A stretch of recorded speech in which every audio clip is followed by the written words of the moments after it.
दोस्तों, मैं advocate Rajiv Lochan rising Bharat में आपका फिर से स्वागत करता हूं। आज मैं जिस विषय को लेकर आपके सामने उपस्थित हुआ हूं वह है हमारे ऑनरेबल चीफ जस्टिस की एक टिप्पणी।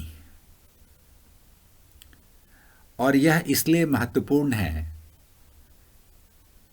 क्योंकि जिस तरीके से ब्यूरोक्रेसी कोर्ट के ऑर्डर को भी कई बार मानने से इनकार कर देती है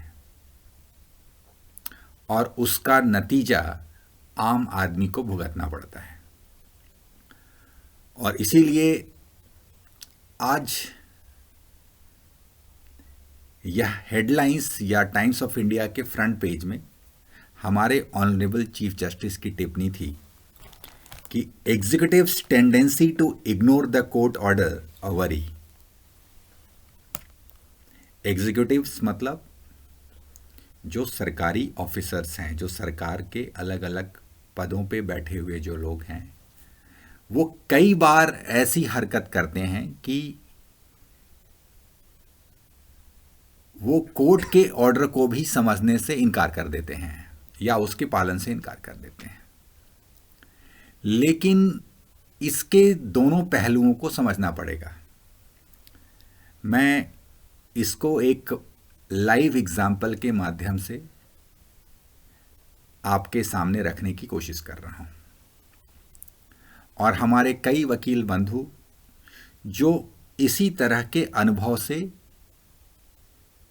अपने जीवन में जरूर गुजरे होंगे।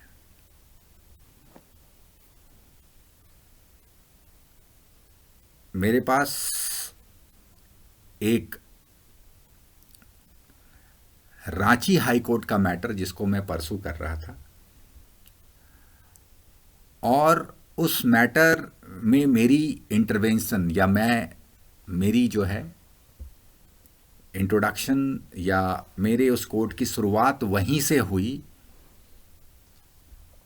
जहां से कंटेम्प्ट शुरू होता है। कंटेम्प्ट नॉर्मली हम लोग तभी करते हैं जब हाई कोर्ट से कोई ऑर्डर या कोर्ट के द्वारा कोई ऑर्डर पास किया गया हो और 90 या उससे ज़्यादा दिन तक कोई भी उस पर कार्रवाई ना की हो या कोर्ट के ऑर्डर का पालन नहीं किया हो, तो तभी नॉर्मली कोर्ट के द्वारा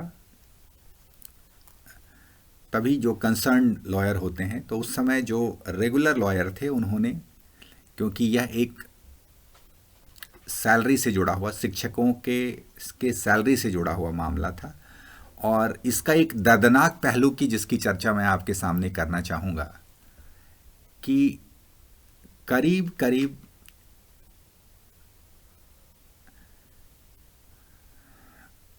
ऐसे भी केसेस आए जिसमें 7 से 8 साल तक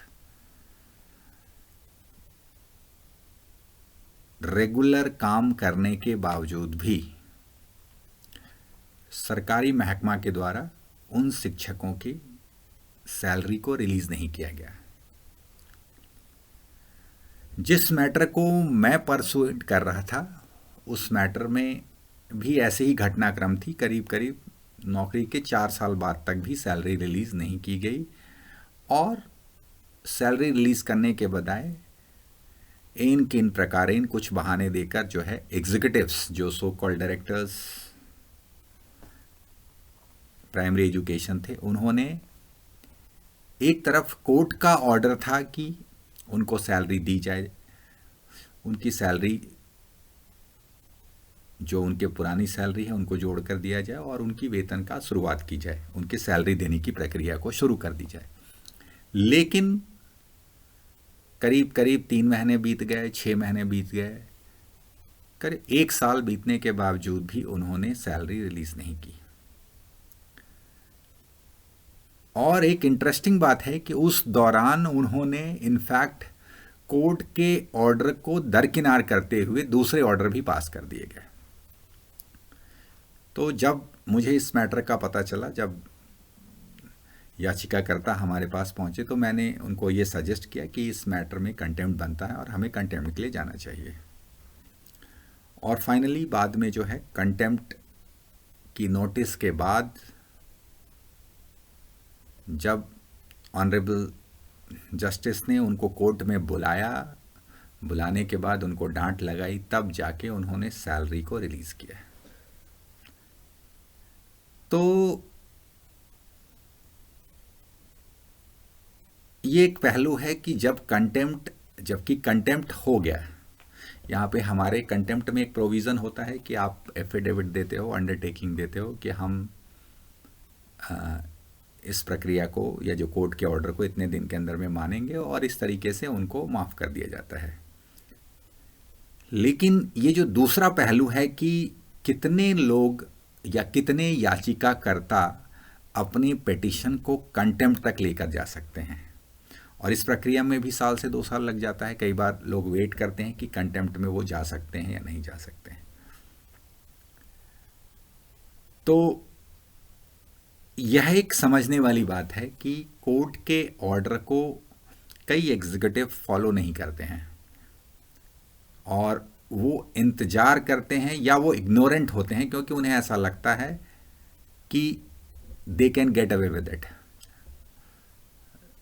जैसा कि अगर कोर्ट से कंटेम्प्ट आएगा तो ठीक है, अंडरटेकिंग दे देंगे और माफ़ी मांगकर अपना काम चल जाएगा। और तो यहाँ पे एक दूसरा पहलू है कि जब तक, और ऐसा बहुत रेयर होता है क्योंकि एग्जीक्यूटिव्स के साथ जो है कहीं ना कहीं कोर्ट जो है नरमी दिखाती है, और यही कारण है कि वो कई कोर्ट ऑर्डर के बारे में इग्नोरेंट होते हैं। सवाल है कि ये डर उनके अंदर नहीं होता है जिस तरह से हमें समझना चाहिए, क्योंकि जो सबसे बड़ा फैक्टर्स है, अगर कोर्ट के ऑर्डर का फियर नहीं होगा अगर एग्जीक्यूटिव में, तो वो इंतज़ार करेंगे कि जब तक मैटर कंटेम्प्ट तक ना पहुंच जाए वो उसका पालन नहीं करते हैं। ऐसे कई केसेस हैं। ऐसे में एक और केस जो हमारे मित्र हैं उनका चर्चा करना चाहूँगा, जो हरियाणा सरकार से जुड़ा हुआ है। आज उनकी उम्र करीब 84 से 85 साल की होगी। रिटायरमेंट के बाद उन्होंने ज़मीन हरियाणा में लिया था, और वो उस ज़मीन को बाद में हुडा ने या हरियाणा सरकार द्वारा अधिकृत कर ली गई। पिछले 20 साल से वो मुकदमा लड़ते रहे अपने मुआवजा के लिए। फाइनली जो मुआवजा डिसाइड हुआ, हाई कोर्ट के द्वारा मुआवजा देने का ऑर्डर भी हो गया, लेकिन उस ऑर्डर के बावजूद भी, उस ऑर्डर के भी आई थिंक 2 साल से ज़्यादा हो चुके हैं, लेकिन अभी तक वो मुआवजा नहीं रिलीज़ हुआ। और ऐसे कई केसेस आते हैं जहाँ पे मुआवजा एक बहुत सेंसिटिव विषय है, जिसमें आदमी अपनी ज़मीन की लड़ाई लड़ता लड़ता बूढ़ा हो जाता है या कई बार मर जाता है। कई ऐसे लोग हैं जिनके बच्चे फॉरेन में सेटल हो गए, तो क्या वो एग्जीक्यूटिव, वो अधिकारी इस चीज़ का इंतज़ार कर रहा है कि जब तक कंटेम्प्ट नहीं होगा तब तक वो मुआवजा नहीं देगा, या वो इस बात का इंतज़ार कर रहा है कि जो पिटिशनर है, जो याचिका करता है, उसकी मृत्यु हो जाए और उसके बाद उसे जो धनराशि है जो उसके परिवार को देना था उसे देना ना पड़े। तो ये इस तरह की कई समस्याएं हैं जो कोर्ट के प्रोसीडिंग्स के दौरान देखी गई है, और यह मेरा निजी अनुभव है इस मामले में। मैंने कई केसेस देखे हैं जहाँ पे एग्जीक्यूटिव्स जो हैं वो कोर्ट के ऑर्डर को इग्नोर करते हैं।